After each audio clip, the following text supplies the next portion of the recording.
jalan kita Alawiyin sebagai keturunan Nabi Muhammad SAW tidak pernah diajari merasa lebih baik dari orang lain, apalagi orang lainnya itu alim. Ilmu itu cahaya tapi tidak menurun. Ilmu tidak menurun, betul itu. Berarti anda kiai, anak Anda tidak Anda ajari, dia akan menjadi pintar? Enggak kan? Yakni ilmu itu mesti bita'alum, tidak menurun. Nabi malah titip itrohnya, titip keluarganya pada umat ini. Bukan dengan cara ini. Cara begini saya yakin Rasulullah kalau tahu itu marah itu. Ya Rasulullah pasti tahu ya, tapi kan beliau ada di alam barzakh. Tapi ini pernyataan siapapun yang mengatakan saya, alhamdulillah saya tidak kenal, alhamdulillah saya tidak tahu. Sudah, ini ada pertanyaan aja. Ada seorang penceramah yang menyatakan bahwa satu Habib bodoh itu lebih utama daripada 7 kiai yang pintar. Dari mana? Apa dalilnya? Assalamualaikum Habib, mohon maaf sebelumnya. Saya pecinta habaib, tapi saya janggal dengan perkataan yang mengatakan satu Habib yang bodoh lebih afdol daripada 70 kiai. Lebih baik daripada 70 kiai. Mohon penjelasannya Habib.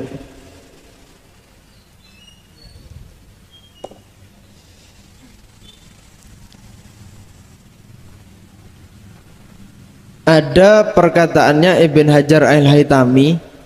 Beliau itu mengatakan satu orang Habib yang bodoh itu lebih afdol daripada yang lain meskipun dia alim. Beliau menjelaskan bahwasanya karena kemuliaan yang bodoh ini tetap ada meskipun dia gila. Meskipun dia gila, dia tetap cucu Nabi. Kalau yang ini, yang alim tadi tapi bukan cucu Nabi, kalau dia gila kemuliaannya hilang. Karena kemuliaannya bukan zatiyah, bukan dari zatnya, tapi itu pernyataan atau pendapat pribadi.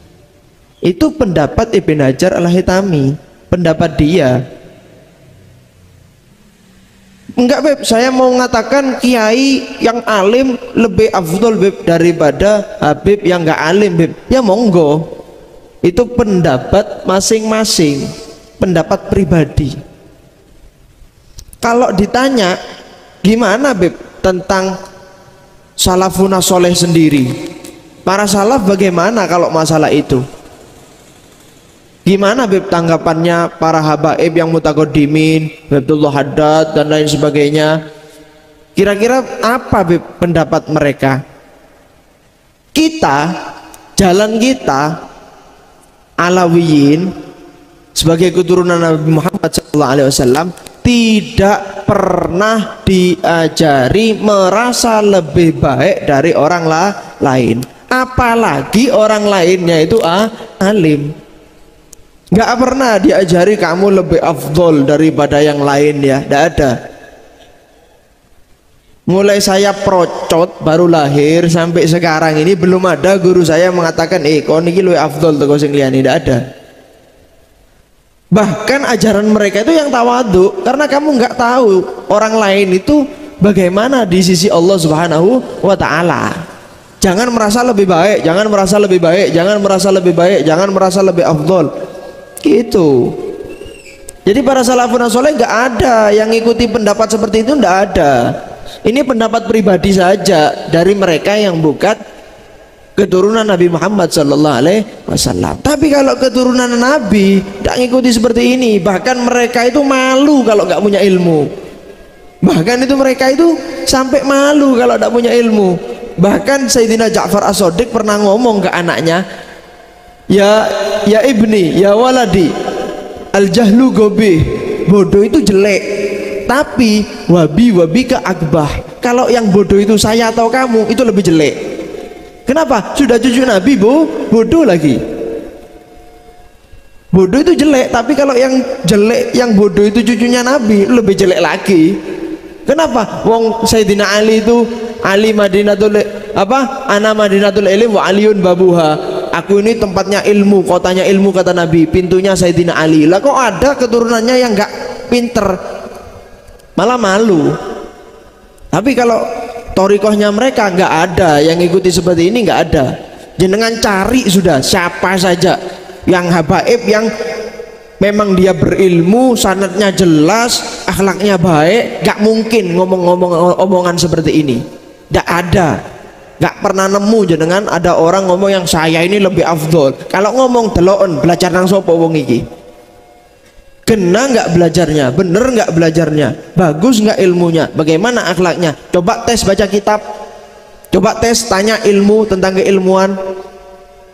Kalau orang yang ilmunya bagus ngikuti para salafun soleh, gak mungkin berpendapat seperti ini. Mau orang lain nganggap seperti itu monggo, tapi kalau dari habaib keturunan Nabi sendiri tidak ada ajaran seperti ini. Jadi nggak ada yang mengatakan ini lebih afdol, ini lebih, karena kita itu memandang afdoliyah, keafdolan betul bersambung dengan Nabi itu baik, tapi ilmu baik, akhlak baik, adab baik, banyak nilai-nilai kebaikan. Lah kok ada orang itu bukan habaib tapi alim, tawadhu, amalnya luar biasa, terus apa kita ini merasa lebih afdol dari dia? Ya enggak. Paham ya? Bahkan mungkin mereka itu yang bisa mensyafaati kita yang akhlaknya kurang baik, yang ilmunya kurang baik, yang adabnya kurang baik. Paham ya? Jadi tidak ada. Kalau ada yang mengatakan seperti ini, oh jadi peloi. Ya, karena memang tidak ada ajarannya Sadatun al-Alawiyin yang mengatakan hal seperti ini. Jadi gini, misal ya, ini logikanya saja. Ada dua orang lahir di dunia, yang satu sayyid habaib, yang satu orang biasa, bukan sayyid bukan habaib. Orang ketika lahir di dunia itu seakan-akan nilainya satu. Jadi orang lahir itu membawa nilai di dirinya itu satu nilai, angka satu dia bawa. Jadi ketika lahir orang itu membawa angka satu. Ini lahir sama-sama bawa angka satu, tapi berhubung yang ini bersambung dengan Nabi Muhammad SAW, seakan-akan dia membawa angka 0 tambahan. Jadi dia bawa angka 1 sekaligus angka 0. Berarti jumlahnya berapa nilainya? 10. Yang ini tetap satu. Karena perbedaan nyambungnya dengan Nabi Muhammad SAW. Kemudian tumbuh. Yang sayyid ini ketika besar akhlaknya jelek, gak punya ilmu, adabnya gak bagus, ya sudah nilainya tetap 10. Tapi yang bawa satu tadi, yang bukan habaib, yang bukan kiai, ketika tumbuh dia alim, bawa kelebihan angka 0, nilainya jadi 10. Ditambah amalnya bagus, ada 0 lagi jadi 100. Kemudian ada adabnya yang bagus, ikhlasnya nambah lagi 0 jadi 1000. Kemudian dai membawa umat ke jalannya Allah Subhanahu wa taala, nambah lagi 0 10.000. Yang ini nambah 0-0-nya nambah terus, jadi tambah bagus nilainya, tambah besar. Yang ini tetap stuck, macet di angka 10. Kira-kira yang lebih baik yang mana? Ya yang ini kalau menurut saya, karena ini maziyahnya, kelebihannya cuma karena nyambung dengan Nabi Muhammad SAW.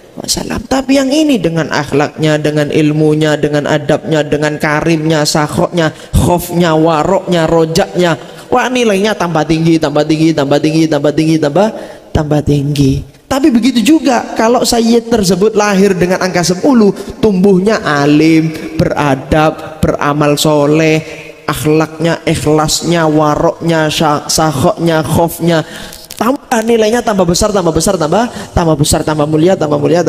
mulia. Tapi bukan perbandingan ilmu sama yang bodoh. Tetap orang yang alim itu diikuti, tapi lihat ilmunya bagaimana. Oh beb ini alim tapi sekarapan beb, ya yang haram dicari hilahnya jadi halal. Ayo sini fa'alimun bi ilmi hilam ya'malan mu'adzabun min qabli ubadil wasan. Sudah paham ya?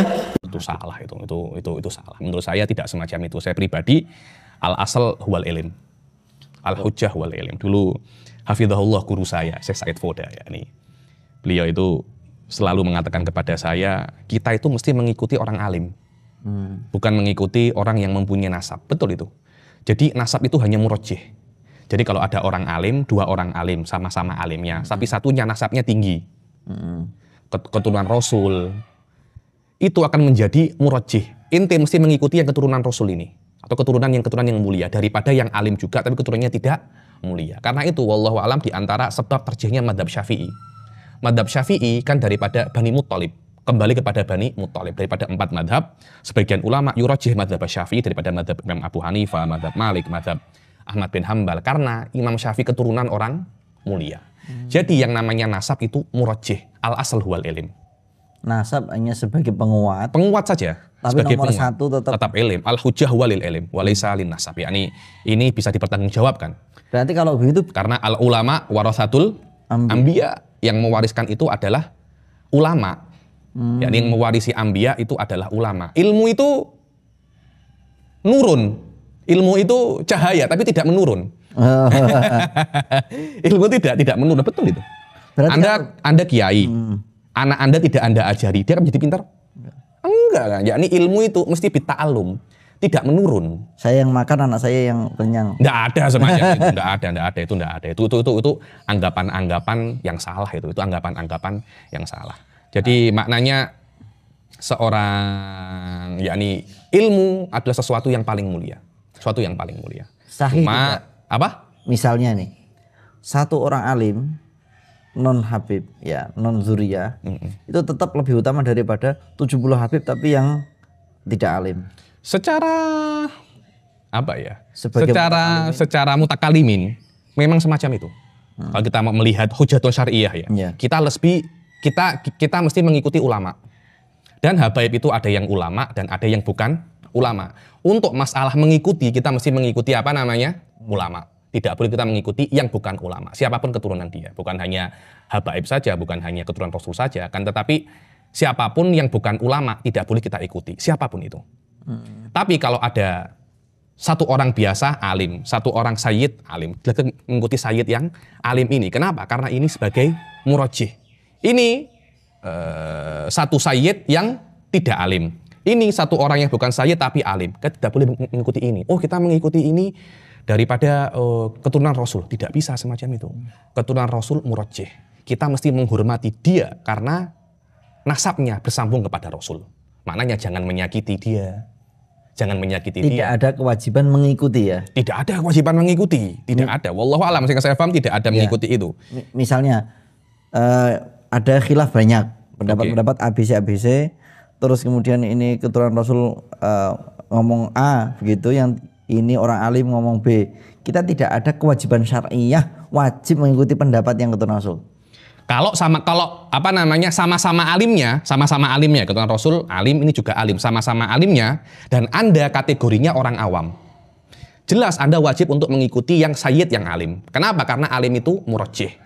Kalau sayyid itu murajjih. Kalau Anda bukan orang awam, Anda orang alim, Anda tidak wajib mengikuti yang A ataupun yang B. Anda boleh ijtihad sendiri, tidak ada masalah. Saya katakan dari awal, an-nasab murajjih walaysal asal. Itu adalah kata kunci di dalam masalah syariat. Ini karena kita bahas lebih lanjut sebenarnya, karena banyak orang-orang itu salah sangka di dalam masalah ini ya nih. Ya ini an-nasab bukan hanya nasab kepada nabi saja, kepada orang mulia. Ini mungkin anaknya kiai kah, Gus. Oh, kalau Gus ngomong maknanya benar, tidak ada semacam itu. Tidak ada semacam itu. Oh, kiai ini ngomong masih benar, tidak ada semacam itu. Tidak ada semacam itu. Siapapun Anda, tolak ukurnya adalah dalil. Tolak ukurnya adalah apa namanya? Dalil. Dalil Anda bagaimana? Kuat ataupun tidak? Kuat ataupun tidak? Adapun nanti, oh ini saya benar karena saya keturunan fulan, tidak ada itu. Yang maksum hanya dua, nabi dan malaikat. Keturunan nabi tidak maksum. Mungkin salah, mungkin benar. Kecuali kalau sudah nyalon jadi malaikat baru. Beda lagi. Atau nyalon jadi nabi juga bisa. Tidak ada semacam itu. Tidak ada. Ya ini hal-hal yang mesti dijelaskan, dijelaskan, dibentangkan dengan yang benar. Oh, kalau berbuat dosa tidak ditulis, tidak ada semacam itu. Nah, itu Habib. Konon ada satu pemahaman kalau Habib itu dia berbuat dosa ya nanti akan aman gitu. Itu saya kira hal-hal semacam itu hanya keyakinan tanpa dalil itu, tanpa yakni. Sudah saya katakan yang maksum hanya dua orang saja, hanya dua perkara saja, malaikat dan nabi. Selain itu tidak bisa untuk maksum. Kan tetapi mungkin kalau Anda mengatakan bahwasanya keturunan nabi, Anda mempunyai darah-darah nabi, bukannya nabi, keturunan kiai, mempunyai darah-darah ulama, dia akan lebih mudah cenderung ke perbuatan baik, tidak ada masalah. Karena saya kira nasab itu mempunyai efek ya. Nasab di dalam Islam, nasab mempunyai efek. Ada efek baik, juga ada efek buruk. Tengok di dalam kisahnya siapa itu namanya? Siti Maryam, ketika dia itu kan hamil kan. Hamil tanpa ada ayah. Orang-orang itu mengira dia itu berzina loh. Loh, kowe kok meteng, bapakmu ndi gitu loh. Akhirnya orang-orang itu mengatakan kepada Siti Maryam, ya ukhta Harun, makana abuki imra'a sau'in wa makanat ummuki baghiyah. Wahai ukhta Harun, ya ini orang yang ibadahnya sama seperti Nabi Harun ya ini. Ayahmu itu bukan orang buruk dan emakmu itu bukan penzina. Kok iso awakmu koyok ngene? Karena keburukan itu menurun gitu loh. Kalau ayah dan ibumu itu bukan orang baik, biasanya kamu juga bukan orang baik gitu loh. Maknanya keburukan itu bisa menurun. Maknanya kalau ayahmu buruk, biasanya kamu juga buruk biasanya loh. Dan ini bukan saya yang mengatakan.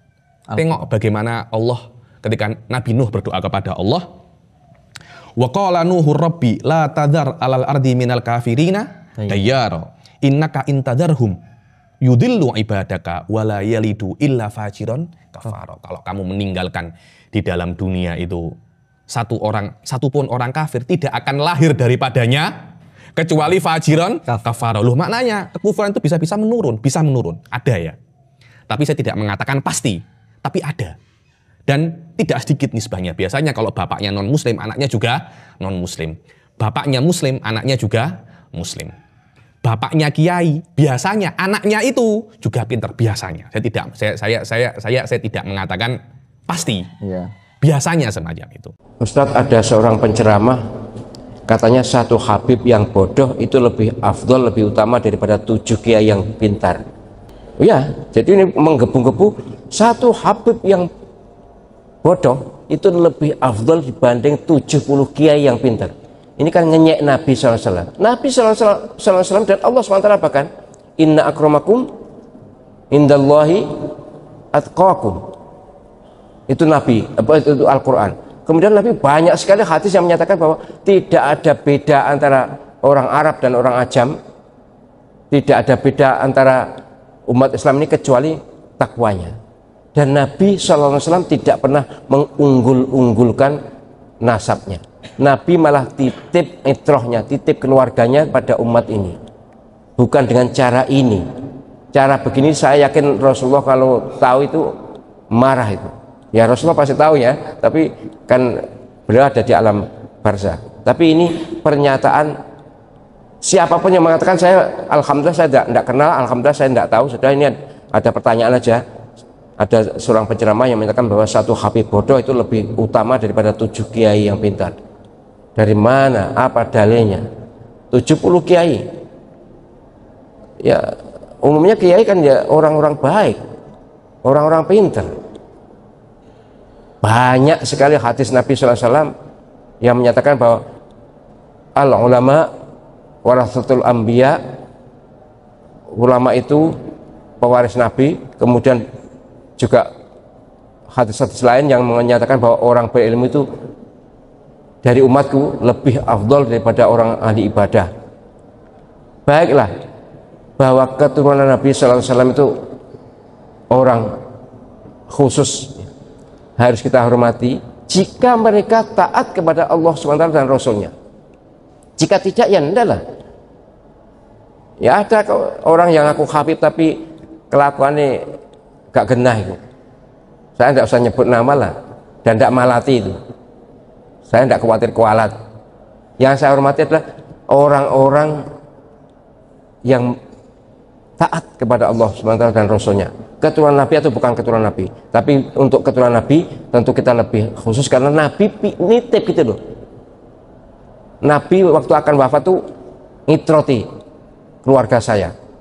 Ada banyak hadis tapi intinya bahwa keluarga Nabi, walaupun andai kata Nabi tidak titip, kita kan menyadari tuh bahwa keturunan Nabi tentu ada orang khusus. Bahwa kemudian sekarang ada gugatannya, ada gugatan bahwa apa?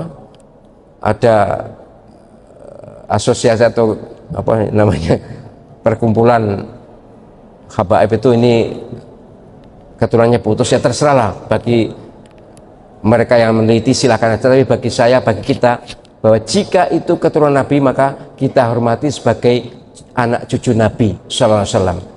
Penghormatan kita kepada Nabi Sallallahu Alaihi Wasallam itu pun jika mereka taat kepada Nabi dan Allah SWT. Kalau tidak, kalau melayang, kalau ngeladrah, apalagi ini bodoh, ya ndaklah, ya ndak benar itu.